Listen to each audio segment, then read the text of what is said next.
Dunia thusim ngei khom kit diu hi bro James skip genin a hin sut a hin a chaina chan ngai chi din ka hin te mu ve tun thusim an ngai khom taute keizong kanewa ki patna ki chat he khalo chule mu zong nei khalo hitia chu hung ki seilin ka hin ken zong class 5 ka hin simin na hi le ni khat hi ka pan zong ki chon ding chu a hin sei pan tan ken zong lungdong ta chun hepa ipidinga hibang hilai mun nom ka sa a ka ti na hi le kapan zong hilai mun hi in chen sim na din abuye ei ho ki wa zo po hi te hi a chu mun chom izo nu angai tai a hin ti chun ken zong ka in chu ka thalel ma zeng in hi hinla kapan ke ho dia thilpha ago na hi zi chun imacha kana sei sampo na hi ke ho zong chen na ding mun ka ki ho lu na hi le hu khat na hin chen lu ding chu ka hin ti taw vi na hi ke ho in sung zong in chen neu khat be akile do theile ka ti u vin hilai khu chu ka hin zon taw vin ke ho zong hiti chun ka thil le lo ho to hiti chun hi chi khumuna chun ka ga vai lung taw vin hi ke ho zong khumun ka ga hlungun na hi le khusung mi te chun aina lam to un khumi te chu pha ka sa theile in hi ke ho zong khumi te ha pan na zalin in zong ka hin ki sa do taw vin ken zong loi le pai ka nei lo ji chun ki chi pi ding le ga ki vop pi ding chu ka nei pon ka khului uwa ka loi ho chu ni si in ka hlangai ji le in hi ke zong ni hla khat na hin kholai ho chu ka chon le na hi le pasal khat ke gol bep khat hin he nang pa na mi ni pi ham a hin tin ke zong ke ai sei chu ka he pon ken zong kanunga mi ham ka tin kanung lang chu ka ga ave na hi le koima pon aman zong nang chu ka ti a he a hin ti pha chun ken zong lulun ka he ka ga ti na hi le ama in zong hungo len tolin bol pe khomu hi te a hin ti pha chun ke zong bol pe ding chun ka che ta na hi ke ho zong hi ti chun ka ki che mu na hi le ka lel wal pha nun thing phung lim noi khana ka ga to na hi le ground sa langa chun in khat hi aumin hilai mun chu koima a chen lo a hi ji chun compound ho chu a khul ha jing in hi ken zong pusal pa ko ma chun loipa hilaya in khu koi in hiya khuti khul jing ham kaga ati na hi le aman zong ka he hi e kapa in hilai in munna khu koima a cheng pon chu zong le ako ma zong naga nei lut lo hel ding a hi ati e tia hin sei chun ke zong kalung a the hle jing in a hi ke zong in kaga lung ta na hi le kapan zong boy naga ki chip ham a hin tin ken zong he nge he pa min e hin ko wale kaga ki chip a hi katin ke zong ka ki sil thengin an kaneta na hi hiti chun kaloi pan in ong na mun chu nai lut lo ding ati chu ka gel ta na hi le hitia lungdon ta a kom lai ta chun kapan zong lun ipina gela na chute lungim ham a hin tin ken zong football ka kichip zo uwa ka loi pa ta sei chu ka sei ta na hi le kanu in zong khumi ten ba a sei so uve ke zong ka lungdong chu o atu simla ki hello a hin ti na hi le ke ho zong hiti chun don se lo ta chun kom taw vin a hi ke zong hiti chun loi la pai ololin ka hin nei ta na hi le ke ding chun hin khuman dan chu ahung nom zep ta na hi hitia loi la gol ka nei pha chun school ki khen ting le ka loi ho to chun vadung langa ki zemin ka chi ji ovin ko hung ki le ting lew kholen to la chun kaga ki chim ji ovin a hi hiti chun ilha si le kholen to la chun ka ki chim ji ovin khuzin chen ka ki chem ji taw vin hi hi ti chun ni la khat hi ke zong ki chim ding chun ka ga chi kit ta na hi le pusal khat ke gol ho khat hi lampa ma chun anato in mit phelo hel chun ei ven ken zong ama pa chu ka ven ipidia mi hitipia chu ki ve ham katin lunghang thim se su chun len tol lang chu ka zon ta na hi ke zong len tol ka ga lung ta na hi le ko loi hon eina nga taw vin ke zong ama ho kom ka ga lun lun chun lampia mi khat in mit phelo hela eina vet chu ka sei ta na hi le ko loi ho khat chun bai langa hi chapang cha cha zong kan za kham dim set a hi a kho le a kham a hi zong beilam a hi atin ke ho zong imacha kho sa lo ta chun bol chu ka ki chem ki taw vin hi ka ki chip chai chai un ke ho zong len tol pa ma chun ka to un ka ke ho lim lim taw vin hi le ka hung langa ka mu pa ta bang chu koi ma chen lo na in maya ana to ki chu ka hin mu ta na hi le ken zong bai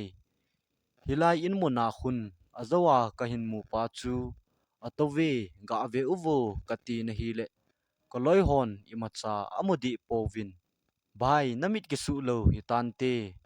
nalal be se na le ahin tiu chun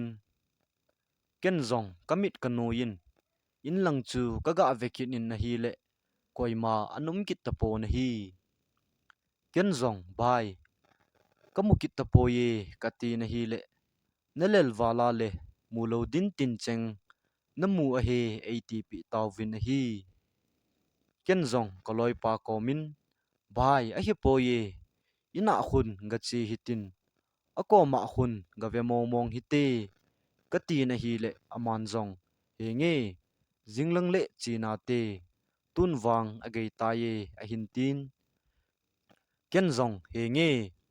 jingle ga ve hite ka kitil hon ta na hi ken zong a jing ni khoding bo chu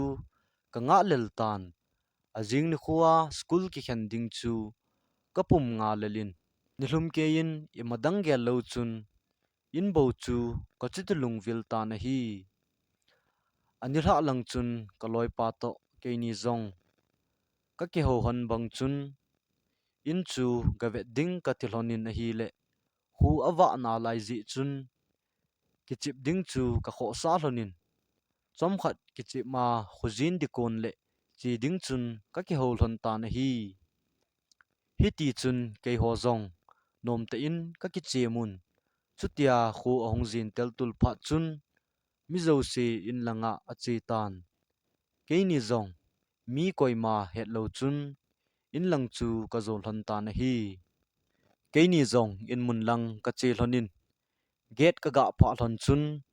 get chu ka ga hong hlonin a hi le hui ahung nungin ahung dap jin jen jing in a hi le weather chu anom hle jing in keinin zong imacha gyal kho lo ta chun kalut pe pe hlonin a hi le amun chu athip jin jenin adap hle jing in a hi keini zong in maya chun ka ding hlonin window ha ko na asung vet ding ka ti hlona window lang ka zo thon lai ta chun in sunga kon chun chapang khat olola aka chu ka hin zal hon tan keinin zong ka lung hon adong hle in ken zong kot chu neu khat ka ga hongin in sung chu vet ding ka ti lai ta chun kot chu ha hongin ahong ke kha pe ki ta na hi keini zong ka king bet se nin ka hung jam do hlon ta na hi khusung lang ka hung gei hlon pha chun keini zong thilum dan ho chu ka sei hlonin ipilom lom maham ka ti hlonin lamzo to asei ka hin kop pe hlon ta na hi amun chu koima cha lut khalo chu zong le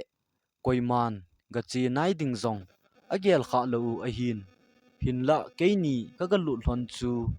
keini a dinga chu su mil thei chu a hi tapo na hi hiti chun phat le ni khu ahung chal chalin hi le kaloi pa to keinin zong class 10 ka hin sim hlan ta na hi le kaniaw je phon la ya in mun ong namuna kalut hlona ka thil to hlon chu atha ben ka hin sei do ki hlon ta na hi le keinin zong kilin ta a tua hi ki chat zong ke hetalo ka ki til honin in sung chu galu ding ka tikit hlon ta na hi ga he thei ding khat chu hilai muna in vel ho chu a khul chu ha khul chom lo thing zong thing chom lo hitia chu kanyaw laya a khul bang banga chu chuti jing a hi keini zong ni hla khat ka tha chi kit ding chun ka ki ho hlan ta na hi le a chi ding chun ka hong ki ho do hlan ta na hi keini zong ka ki ho hon bang chun zan le ka ve ding chu ka ki til honin om dan chu youtube ma go center ho ka ki ba sa hlon a hi keini zong torchlight khat chi ka ki choi hlonin in mun lang chu ka zon kil hlon ta na hi hiti chun keini zong amun ka gal hlung hlonin get chu ka hong honin a hi le go ahung zun hui hata in ahung nung tan keinin zong hitia go le hui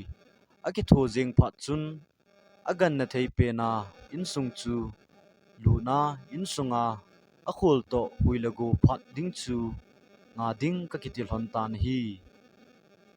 keinin zong kot ol chan ka ki hon honin ka lut hon tan hi keini zong hiti chun ka ga lut honin a hi le gu hat wal ji chun thu ki sei ho zong ka ki zat tu hlon pon keinin zong hiti chun in sung ho chu ka vele le hlon tan hi keini husan ka ki za hon lo wang chun ka neu hon la ya chapang khat in sunga aka o tabang chet chu ka hin zata na hi le kaloi pa ko ma seiding ka ti le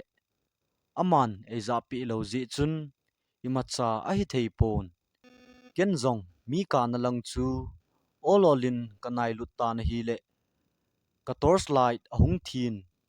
ken zong agan na thei penin ka torch chu abe to a khet ka tho jeng ta na hi le ahung va in hitia ahung va pha chun kamasanga chun chapang khat amit zong lo amit kila do khat hi apum pia thisan dim jing khat ahung dingin keizong ka king valin a penin ka pengin ka loi pa na lang chu ka del tho jing tan hi le ka loi pa chu ka muta pon hi ken zong ka loi pa ka chu te ko ko tan hi le ka ko la chun thu khat ahung ki sein kon na hin sol hlona hilaya na hung lut hlon ham athinom na hi hlon ham ahung ki tin keizong ka ki chat wal ji chun ka loi pa chu ka mei tho jing ta na hi le muthim la achun ka khut ahung ki tu in ken zong a pen to aka ka tho jing ta na hi le ka loi pan ka khut na ei hin ma na pulanga ei hin kei do chu ana hin a hi keini zong pamlang ka hung hlun han le pulang chu huilagu anake tho in anasa le jeng in a hi hiti chun keini zong agan na thei penin in lang ka hin zon han tan keizong in ka ga hlung tan hi le ka in ku ten eina lungim pi hle un keizong in sung ka ga lut le ka pan hitin a hin sei tai tuni hla chu gimnam khat hung na me ipinam ham a hin ti na hi le ka in ku te zong mun tin chu ana le le un a hi le ama hon zong nam si chu a hin zapan taw vin a hi chuin cham khat zo chun ka pan zong thi nam a hi bo ve ipigan hing khat hi ba thi a hitinam se hi tam atin ama ho zong hiti chun ake ho lim lim taw vin a hi azing ni khu ahung hitan keizong pulanga kaga pot do le khusunga chun khumi te mun khanin anake khomun lungdong ta chun anake ho taw vin a hi le keizong lungdong ta chun kaga chi na hi le muntina thingphung ho chu anabang so in chule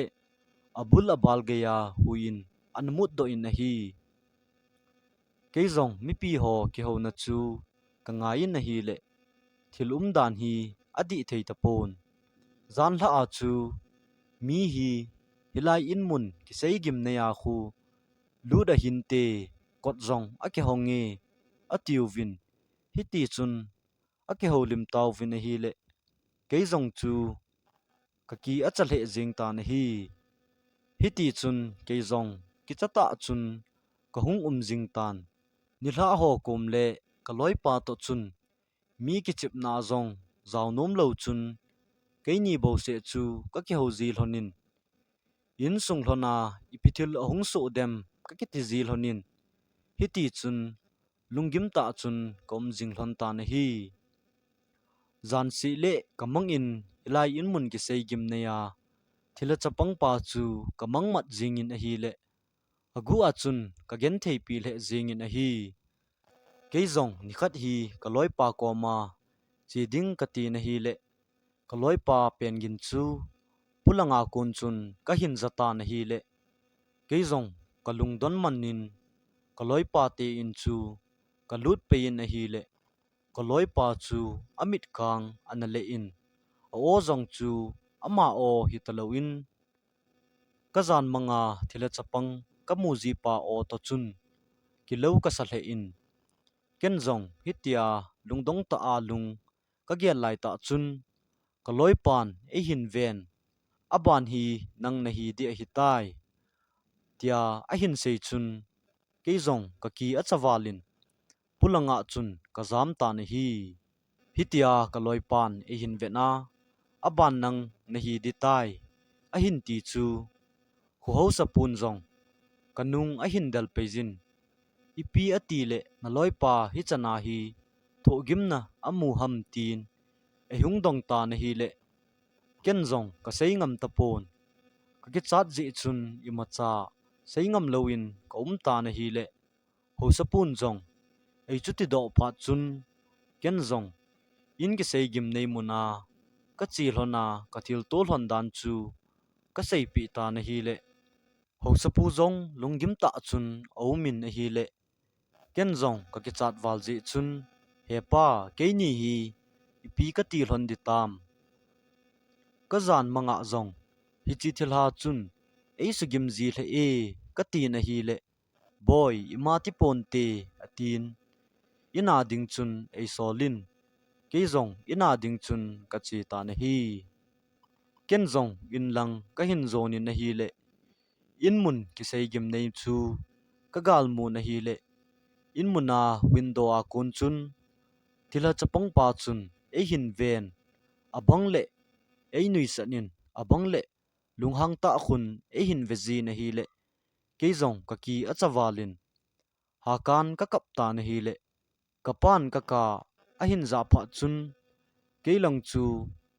a hin del tho jing tan ken zong kapa ka mu mu chun kapa kom ka del lut loi jin hepa nei hu do loyo ei tha di a hi tai ka tin ken zong in lang chu ka ga ve na hi le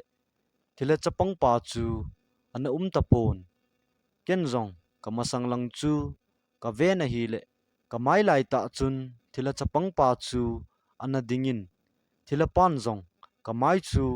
a hin sunin na hi le ke zong khuelo in ka themil ta na hi hiti chun ke zong lal ta chun ka hung khang do in na hi le ka in sung wa mi them khat ana to chu ka hin mun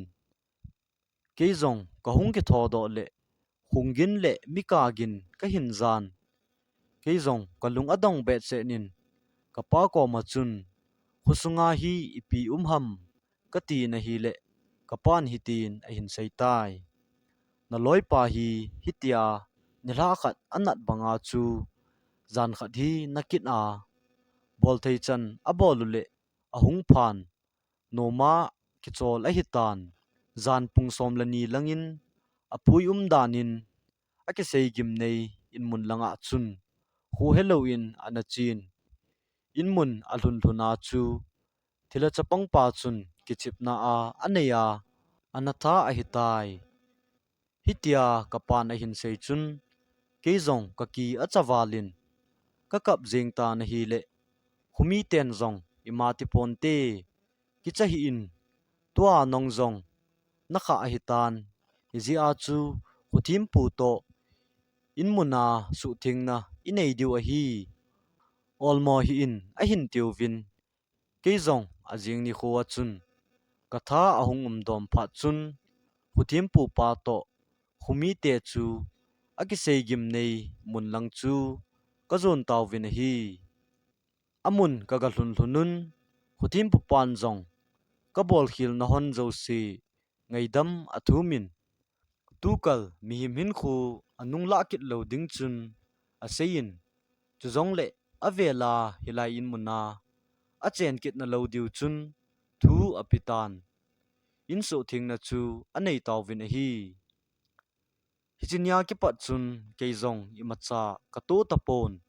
hiti chun hin khu masanga bangin kamang jingta na hi in gim nei na mun sei chit na kusunga ka ki chun lut masangwa hi chapang khat hin apa sum agu chu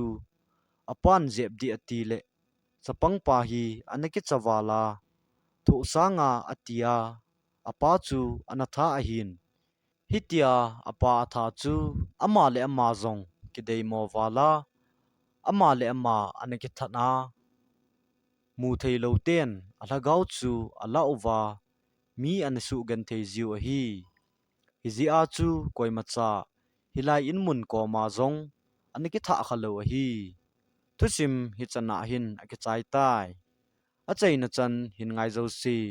na chung chiuwa ke pa thu ka hin phonge